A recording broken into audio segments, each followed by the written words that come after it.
So we'll just hop right in, okay? Lacina, we're going to talk for about 20, 30 minutes, okay?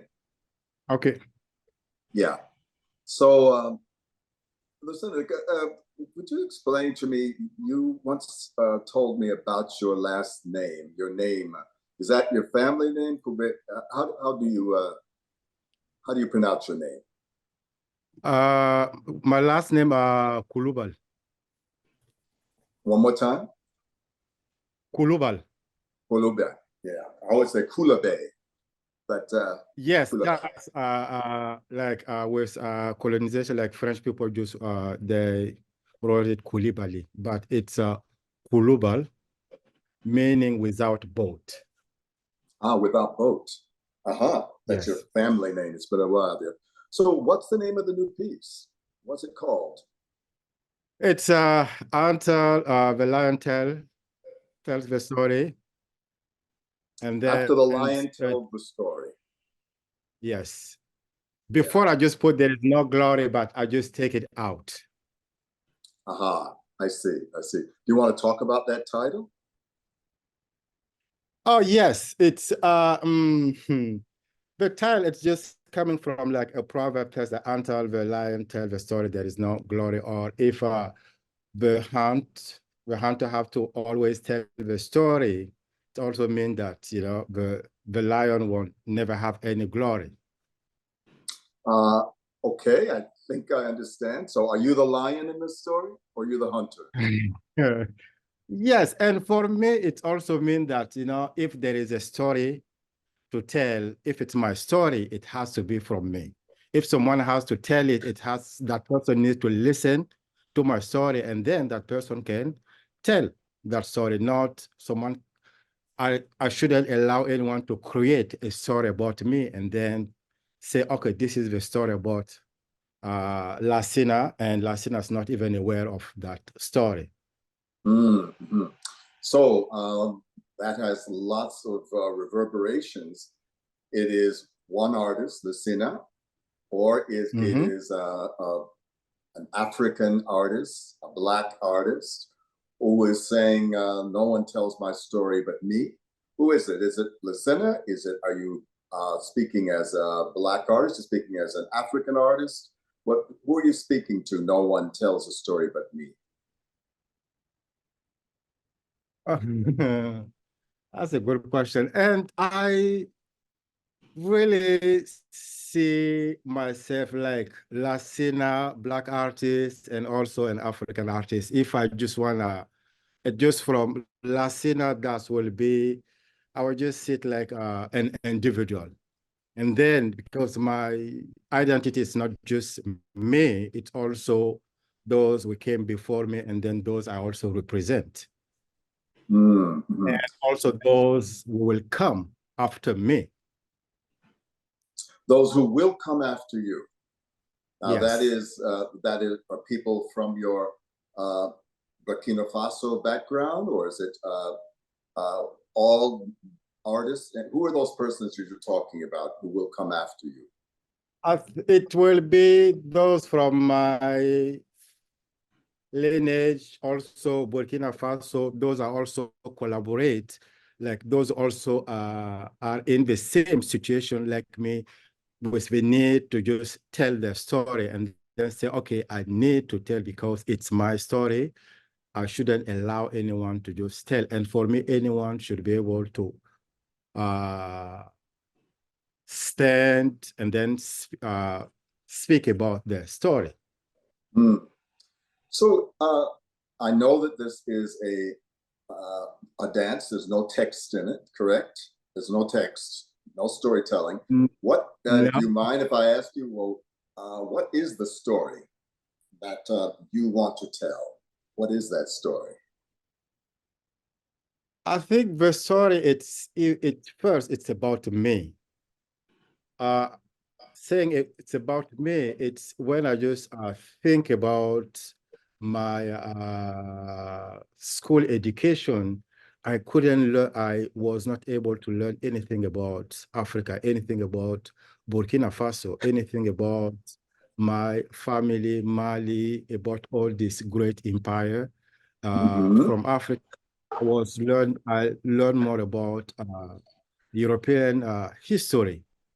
And after started really pushing in dance, doing choreography, I started reading books about historian, about some great people in Africa. I said, but why I did not learn all of that in Africa when I was and then I just said, oh, this is something that I really need to do. And at the same time, it was this idea of starting to do contemporary dance. I'm always using that name, but it's still going in my mind what that really mean. But first, when we start contemporary dance, it was the idea of doing something that is totally different. Just I'm sorry, get the idea of doing something that is already different, did you say? Yeah, to do something different. But first we start, also I remember the beginning of my going to contemporary, taking a workshop, it was from a European choreographer. So it was not really based on African dance aesthetic about the traditional dance, even if I already had that background. It was like a kind of conflict with what I used to do and then what now I want to do. And I even remember most of the time when we present our work in our country, in Burkina Faso and in Africa, sometimes it feels like, sometimes we just say that, oh, the audience really don't understand what we're doing. And then later, just questioning myself, why they don't understand.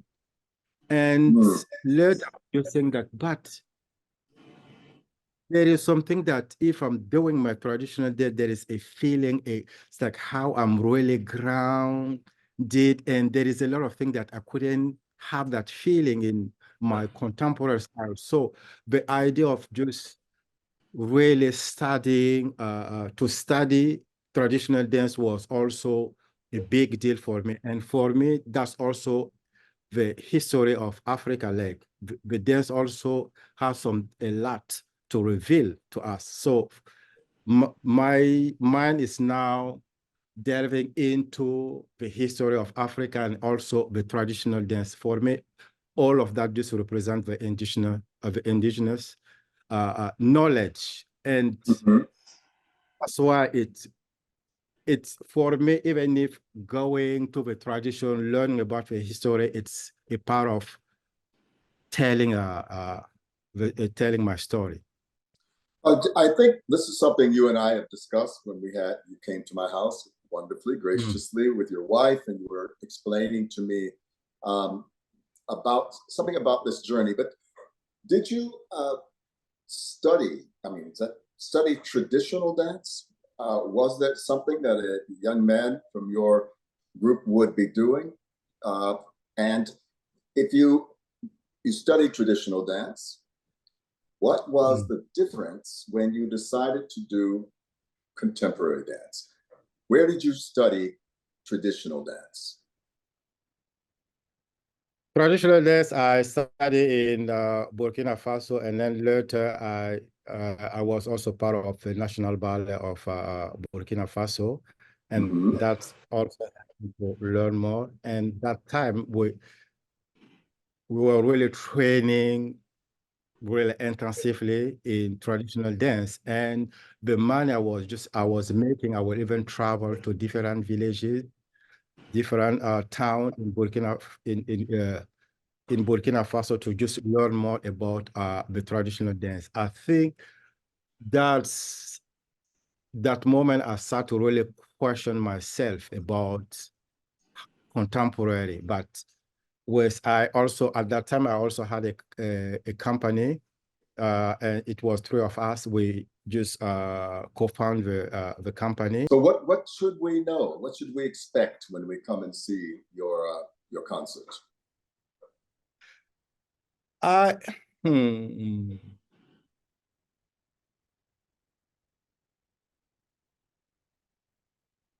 It's hard for me to just tell what people should expect, but maybe it's that just be open-minded And now I really positive that confident that I'm taking a different path in terms of how I choreograph and then how I create, how I make movement. And I'm always thinking about movement, not like a dancer first. It's always about taking movement. It's like mimicking ideas, and then how do I uh, put a rhythm to really, for me, that's a way of cleaning. That's a way of giving a I'm not meaning quite or sure. I'm not quite sure. Understand you say mimicking. What are you mimicking in your dance? Are you literally the phrases, gestures, the way somebody else dances, and you're mimicking it? What do you mean by mimicking? I think mimicking is the gesture, and sometimes an idea I would just do exactly what someone will just do without thinking about dance. And let's say if I say, okay, if I'm thinking about a warrior, I would just take like the hunting, fighting. I will just do the idea of just fighting, and then later with like the rhythm, I will just say that I will start just getting, I would just start just shaping the movement differently. Mm-hmm. So there is a message in your dance, a message, Yes. and this message is very personal. Yes, it's personal, but anyone can also be concerned by the message I'm saying. And let's say the piece, the solo is just, it's like I made it like different scene. And then later I will just put all the scene like from my own way of thinking how the scene can just combine together. For me, it's like how do I organize all the scene? And I have a scene that is about self-determination, about being confident. It's about, uh, taking the responsibility of telling your story. This is the story. And that scene, I really inspired myself. My inspiration was being a warrior, thinking about all these pharaoh in Africa, all these king, all these emperor were lead, uh, which was able to just bring people together, different region together to build an empire. And for me, that scene, I embody the spirit of a leader, how a leader, and then being confident and be in front instead of just giving instruction for others to just do, to just be in front, do the work with people, and then lead them at the same time. So you are very interested. You said you chose the warrior, a fighter. You didn't choose a Yes. farmer. You didn't choose a farmer, a teacher, a doctor. You chose a warrior as this example. What is that? Why is that? Because it's also for me there's also this idea of changing the narrative of what has been said about my story. And for me, that is also a fight. I have to just fight and then replace to put the right narrative. You said the white narrative? Right. White narrative, yes. No, right narrative. WHITE? No, Oh, RIGHT. the right, the correct narrative. Yeah, the correct, yes. I see. And so there is a correct narrative. You know, art is very subjective. It can be many things for many people, but you think there's one correct thing. I About a story, because it's also a fact. It's something that really happened. If something really happened, for me, what happened would just be one correct thing. I see. I'm not to make it up. It's like I'm trying to just, oh, this is what happened. And it was in the past for me. I'm just presenting this. I'm putting it in the present So in because a way, it you are. I'm sorry. was Excuse me. high. But I see. I So in a way, think you're that telling story us. was high. I'm sorry. One more time. What are you saying? Well, I was just saying that there is a lot of story from Africa that was occult hide, and then for me it's just to revealed the Oh, I see. story. A lot of stories have been hidden, Yes, but hidden. now you are trying to reveal. You are Yeah, revealing the right yeah. story, the truth, the correct story. I see. And you Mhm. say you're doing this for the generations that come after you, and uh, and as an homage to those who came before you. Is that what you said earlier? Yes. Right. I see. Yeah, yeah. Um, how long is the work? 45. 45 minutes? Yeah. Yes. Is it arduous? Is it difficult? Does it take a lot of energy, a lot of sweat? It is. And I would even still now there is a kind of, I'm still thinking if I would be able to just maintain, but that's also the challenge because those were like the story I'm just representing, they did more than what I'm doing. So it's also uh, taking all those energy, those strength to just, I am not alone. I am with a lot of people. I am with all my ancestors. Think for sure they will just, they will guide me. They will also give me some push to So maintain. even though there is a solo, even though we see one beautiful African man, actually you are not alone on the stage. Your ancestors are there, and there are many other entities there with you. Is that what you're saying? Yes, even if the way I just choreograph, sometimes people will even feel like I am with someone doing things. Yes, yes, yes. So do you ever work? I know I've seen a piece of yours that was a duet. Do you ever make pieces for a bigger group than solo or duet? Bigger group, I did it, but it's not with